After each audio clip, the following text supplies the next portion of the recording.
family yaba Sentamu muli bayimbi ate mwe mukola mu performinga. Do you miss Bobi Wine on stage as a family? We miss him so much because kye yali akola kyali kyanjawulo. Nze kye sikola abayimbi abalala kye batakola. Believe me or not, he was playing a big role in the music industry. Bwe wasikira maama wammwe? Maama bwafa ewaka nze nasigalayo ng'omukulu. Nasigalayo Banjoman, Dax Vibe yali tanaweza na myaka 3 nze namusigaza. Oli senga w'abaana of late. Senga asengeka ensonga. Of late walabye waliwo post yavaayo nga bavumirira mutabaniwo yasiba enviiri Solomon. Abantu ne bavayo ku social media wali yavaayo na posting n'agamba nti omwana kaasibye enviiri agenze embuyaye agwe tubadde tulinamu ng'omwana okyegeera. Nga senga, what's your take on that? My take on that, number one, buli muntu alina endowooza ye. Ate buli ndowooza y'omuntu ogiwelcaminga, n'ogirespectinga, n'ogisiivinga, like n'ogisengejja. Okay. Biki wenyumiriza mu Kyagulanyi His Excellency nga politician nga gwe? Bye munyumirizaamu kantunene mu kamera. Bye nnenyumiriza mu muganda wange okusookera ddala. Mwenyumirizaamu okuba nti alaze abavubuka bonna nti ensi Uganda nsi yaabwe. Yes. Wewa omukulembeze bw'atuula mu ntebe eri kifo ki kyoyagala mu gavumenti? Omukulembeze bw'atuula mu ntebe eri ekifo si kyekikulu naye ebikolwa byange. Kubanga tulabye abali mu bifo tebabikozesa nga bwe balina bikozesa.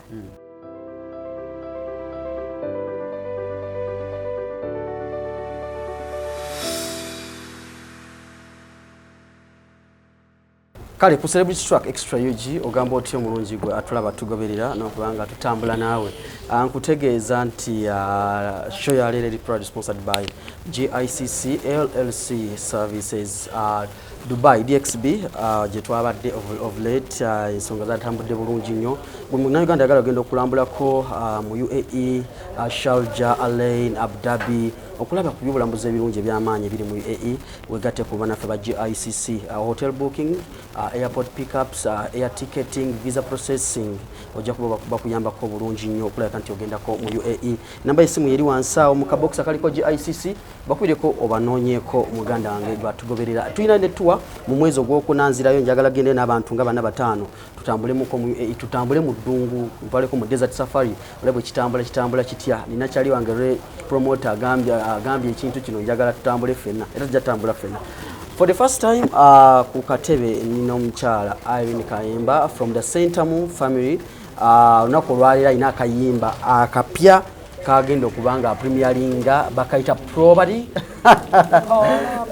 Wagada atya? Polo Pati. Ogamba otya? Soka uze kubatulaba. Abatulaba mikwano gyange amanya ne Devils Irene Kayemba mugamba mutya mwebale kubeerako okuba nti tetwogeraganya olunaku lwaleero nekyali wange. Bw'oyogera ku family y'Abasentamu ekisinga okugira mu matu oba ne mu maaso n'okulaba kuba kuyimba music mu family eyo. Family eno okuva ku muto ku mukulu okujjako Uncle Chairman Nyanzi simanyi oba lwaki kutumuliranga ngo nga yayimba njagala nnyo adde mu studio kati nga bw'olabanga Eddie wagira n'addayo n'atuba endongo adde na yayimbe omanyi wabeerawo ekisinga kinne waakyo obuzito kati bwe tulina baba Fred ate okulwanirira ensi ye kisinga okubanga Irene Kayemba yeah so alina priority esooka however nga nakyasobola okikola weewaawo olunaku leo tuli ku luyimba olupya olwa Irene Kayemba abalu Property. Why Property? Why Property is because bowuliriza oluyimba lwange olwo ntunulidde nnyo mu bulamu nze bwe navaamu n'abavubuka abato oba abawala abato abalenzi abato edda bakiyitanga nga okusala ekimemeya nga bw'osala kaati oyo muyaaye bw'oyambala empale erikoko kadamagi omwana abuza ebibuuzo bino nti bemanga enviiri maybe omuntu alowoozezza ndi muyaaye kale kambeere Tori bamita miyaye kale kabeere kati bo proving a point you become like mulenzi bali bamuganye kamuyaye no kati tutambudde ono property like he's my property ko kagenda katiya lero nkusanze tukyekole oli ku mukolo twetale wali wonna kuwa omukwano guli bitole baby weefuge teritole hey wali wonna. Okay. Bw'osinza ku genre gy'ozoyimba essaawa zino ogenda okyusakyusaamuko awo nodda ku side ng'Abaganda gye bayimba essaawa zino oba tugambenti obadde eri mu afro gyonna era mwentambulira naye nogenda ngu upgradingamu why? Mu nsi muno oli journalist. Kkiriza nnyo obeere journalist ow'enjawulo asobola okukola ebyenjawulo. Ebyenjawulo bye biriwa nti omwana omuto bw'akutunuulira oba omuntu yenna agamba oyo gayi wa njawulo atya akkiriza okutunuulira ebintu nga bwe bijja. Politician bw'ajja oyogera naye n'omuyigamu ky'omuyizeemu.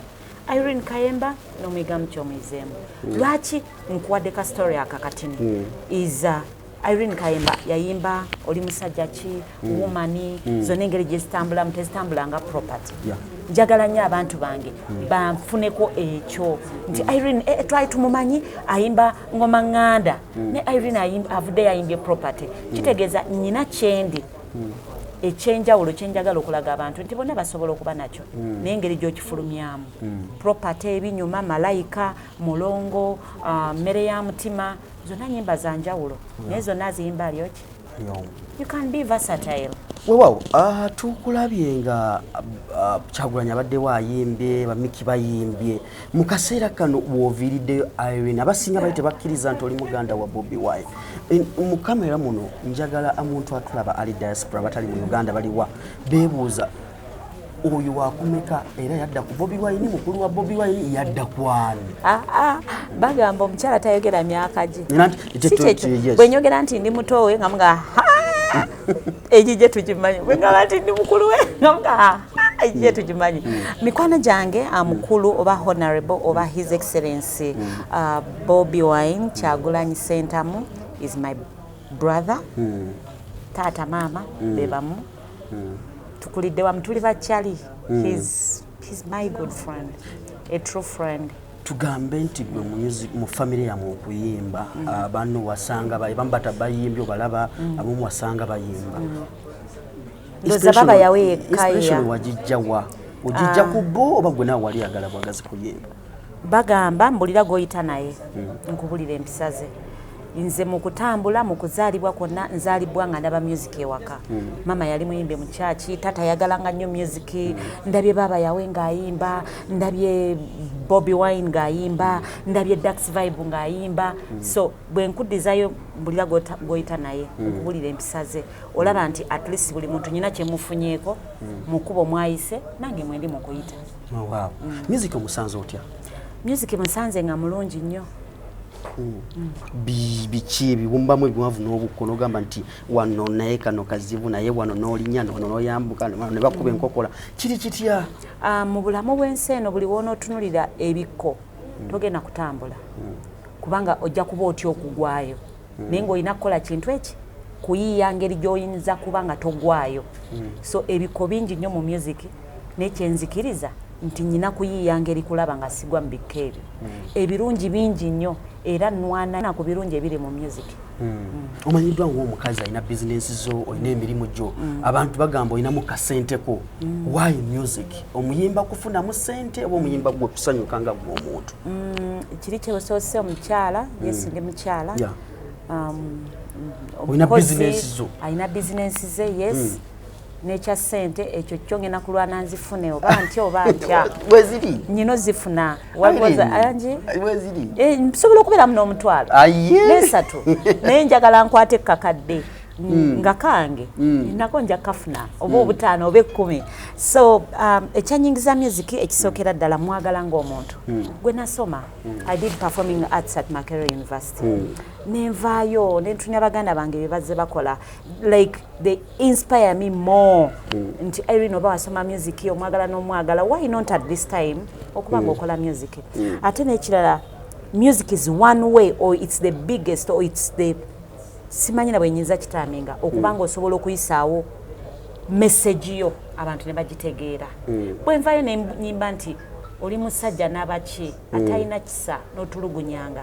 I think bwe mba nkyesigaliza mu mutima gwange mba sikoze role yange naye bwe nkola role yange nga nkozesa music I think it goes wide kituukira mu bantu bangi nnyo naawe abadde akikola n'okyusaamu. Olowooza music woono akyusizza atya oba asuubira kukyusa atya obulamu bw'abantu mu society mwe tuwangalira you a ghetto youth obadde mu ghetto mw'okulidde olowooza music woono gw'oyimba alina impact ki mu kukyusa obulamu bw'abantu?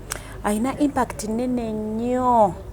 Irene Kayemba waba asobola okuyita oba okutula n'abantu nga mmwe you play a big role your stakeholders in the music industry ng'omuntu eyandabako edda nga nkyali ghetto youth oli owa wansi ennyo nalaba nga njogera I'm here you're given platform naye addamu essuubi you know omuntu yenna kasitagwamu essuubi mu bulamu aba alekeddeawo okutambula naye buli womuteekamu essuubi n'omugamba kisoboka there is nothing that is impossible everything is possible as long as you stay focused as long as you get determined as long as you want to be who you want to be at a particular time and the goals you want. Wow. Yes. Your brother Kyagulanyi abadde amaze akaseera akawera president honorable Kyagulanyi sentamu president onosonyiwa banteresesa bagamba bobo ina zinakuba naziddawa okubera president bako wayi omukulembeze se otomala googera bwoti amaze akabanga nga tali ku stage ate nga yali muyimbi performing ku stage family yaba sentamu muli bayimbi ate mwe mukola mu performing do you miss Bobi Wine on stage as a family? We miss him so much because kye yali akola kyali kyanjawulo nze kye sikola abayimbi abalala kye batakola believe me or not he was playing a big role in the music industry mpozi naligambye nti lwaki tali ku stage fena tukimanyi lwaki tali ku stage era tusuubira nti obutabeera kwe ku stage kuyina ebintu bingi nnyo kwe bireeta nti abantu abamu batya ye agende ku stage kozi bamanyi kikyali bwayimuka okwogera bamanyi kyali audience jaina bagimanyi so kitegeeza nti bamugaana kubanga bamanyi byayogera bye byamazima waliwo omuntu agana omuntu ng'amanyi bagenda mwogerako kirungi bamugaana kubanga bamanyi kyalina okwogera kyekituufu ekiri mu nsi. Mwenga family temuyina kye muyinza kukola okuyiiyaayo ne mugamba nti muganda waffe ono gwe mulandira gwaffe mu music yadde mu family asitusitudde baba yawe gwe mulandira baba yawe yasoka mu music fena etugoberera yawe ayimbye but of late Bobi Wine His Excellency abadde muyimbi ayatikiridde nnyo as a family tukoze tutya okulabika nti tuzza muganda waffe ku stage. As a family, kyetusokera ddala tukozesa emikutu nga social media platforms. Netukozesa emikutu nga ggwe nti bwe nyimirano nsaba abekikwatako bakkirize oba bakomyewo omuyimbi waffe Bobi Wine ku stage kubanga kyakola kyanjawulo n'omulala kyeyalikoze. Gyemikutu gye tulina kubanga ne bw'onoogenda olagewa mbulira atulaba eyo mbuliraayo nkubire kasimu ngambe Irene amukwate ekkubo lino mu Uganda erisoboka ebisoboka social media platforms n'okutula naawe kubanga audience esobola okuwulira kyenjogedde maybe bwe bakeera ku makya baga Irene kati tukole bwe tuti mu baganda bo bano tulabye nga obondinga nnyo with Mick Wine. Mick Wine kyekibagatte nnyo gwe ne Mickey bw'otunuulira waliwo post gye wakubye olaga nti mwakwatagana nnyo mu bonna kyekibagatte nnyo ne Mickey. Munange nno nyiza kwebaza Katonda kubanga nze mbondinga na buli muntu kyali wange asingayo kyali ye Bobi Wine kugamba lwaki ngamba bwentyo bwe mba mutambula mbulamu gwosinga okutambula naye akumanyako bingi nawe omumanyako bingi so tutambulidde nnyo wamu bwe tuti nnyo mu kusoma twali ffenna tukuze wamu tulina ebintu bingi nnyo bye tuyiseemu naye however the post you saw yabadde eyogera kituufu like nga bonowulira nti at one moment or you're proud of that person because oyina emyaka gyatuuseeko oyina etoffaali ly'omutaddeko ate si toffaali nti olimutaddeko kubanga olina oddimuteekako ne olimutaddeko kubanga watuula mu bigere ebyali ebinene nnyo ebya maama ate playing a role n'ogituukiriza so that's why I had to write about it. Bwe wasikira maama wammwe? Maama bw'afa ewaka nze nasigalayo ng'omukulu nasigalayo Banjoman, Dax Vibe yali tanaweza na myaka 3 ze namusigaza omanyi abantu bwe bafa omuntu bw'afa abantu bajja bangi ne buli lunaku olukendeera waliwo olunaku olutuuka nga muli mu nnyumba mwekka so mu nnyumba twasigalamu abantu 5 nga nze mukulu nze maama nze taata bwasigalawo nga maama nga taata yes why because abalala bali basoma baba yawe yali asoma baba Freddy namuleme n'abalala bonna kati nga Irene yaliwo at that moment so I had to do that na ino kikola kubanga kyekyaliwo oba tulidde ki oba tunywedde ki kyekyaliwo and as the girl eyaliwo by that time so I'm so proud of him and everyone by that time siyali Miki yekka Banjo Dax Vibes bwati nga muto mama nafa so nze I'm so proud nti at least baina even other people they were inspiring ngate naliko nga mama bo yes olisenga w'abaana of late senga asengeke ensonga of late walabye waliwo post yavaayo nga bavumirira mutabaniwo yasiba enviiri Solomon abantu ne bayo ku social media wali yavaayo na posting n'agamba nti omwana kasibye enviiri agenze embuya agwe tubadde tulinamu ng'omwana okyegeera nga senga what's your take on that? My take on that number one buli muntu alina endowooza ye ate buli ndowooza y'omuntu ogiwelcaminga n'ogirespectinga n'ogisiivinga like n'ogisengejja enviiri zikula buli lunaku omuntu omu n'asalawo enviiri azisale omuntu omulala n'asalawo enviiri azisibe omuntu omulala n'asalawo azitintinge omuntu omulala n'asalawo kyonna kyalikoze eki so omuntu ekyenviiri tekikufuukira nti nakola bwati kubanga bwe tujjukira ennyo his excellence yalina enviiri bwe yagenda okunonera mukyala we yalina enviiri it's all about believing in that person it's not about the hairstyle it's about what comes out of that person kyekisinga obukulu you have seen Kyagulanyi ng'ava mu bulamu buli obwa music n'adda mu politics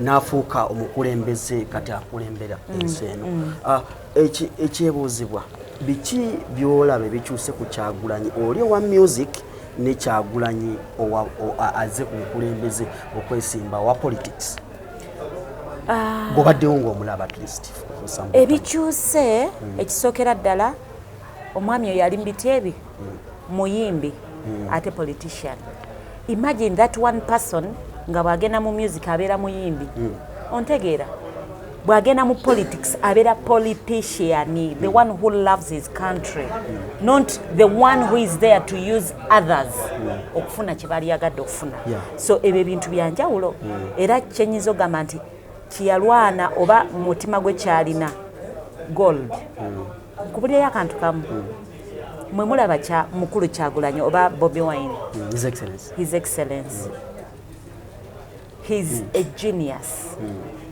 actually bye mwakalabako it's just like bitono buli ekinajja kijja kubeera nga surprise because I know his capability his potential so I think buli lwakyusa he plays a bigger role mu family na playing a bigger role mu nsi ye gwe manya nti omuntu waliwo abakyusa nga tebakyusa kirina omulamwa ye buli lwakyusa bwanyiga epeesa lino manya waliwo eritutwala nga family ng'ensi biki bwenyumiriza mu Kyagulanyi his excellence nga politician gwenga gwe bye munyumirizaamu kantunene mu kamera bye nenyumiriza mu muganda wange okusookera ddala mwenyumirizaamu okuba nti alaze abavubuka bonna nti ensi Uganda nsi yaabwe alaze abavubuka nti tewali muntu yenna ayinza kulwanirira mu nsi yo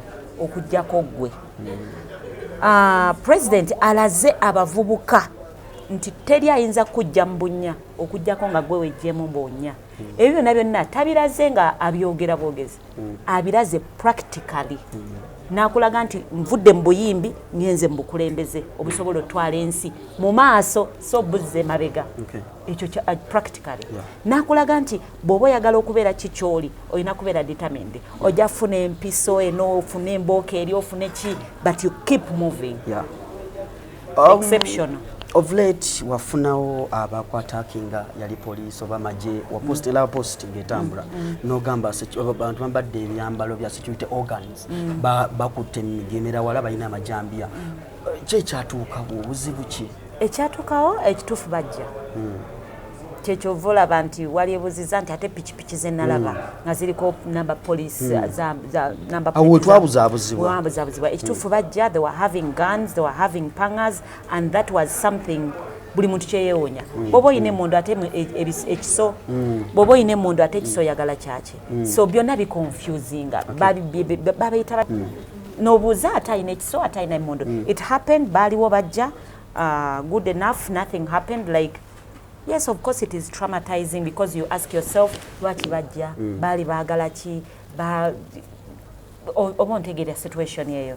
However, twakiyitamu police yajja, by the time we batuukira there was nothing. Bajja bagenze nabo si basiru babuufu mu ngeri yaabwe. So byebyo byali tuze tubiraba mu maka ga Kyagulanyi tulowooze ti ne family yamwe batanso ne family y'Abaganda z'Abaganda batanso zirumba mu ngeri efaanana bwetyo. Maybe si gwe gwali gwasooka. Bali bayeeka abanje nnyo ku hotel ne bajjula bwe bati. We didn't know why. Ne bajjula ne basurroundingako ekifo kyonna kyonna for 2 days ne bavaawo. Election time bayikanga bangi nga mbulusuku mbalaba n'obalaba, but this time bw'obeera omubuufu akola bino, immediately you get to know something, kiteeke ku social media. That's our weapon. Balabise buusa mulala nti yes bazze naye bwe bajja ewuwo topanikinga.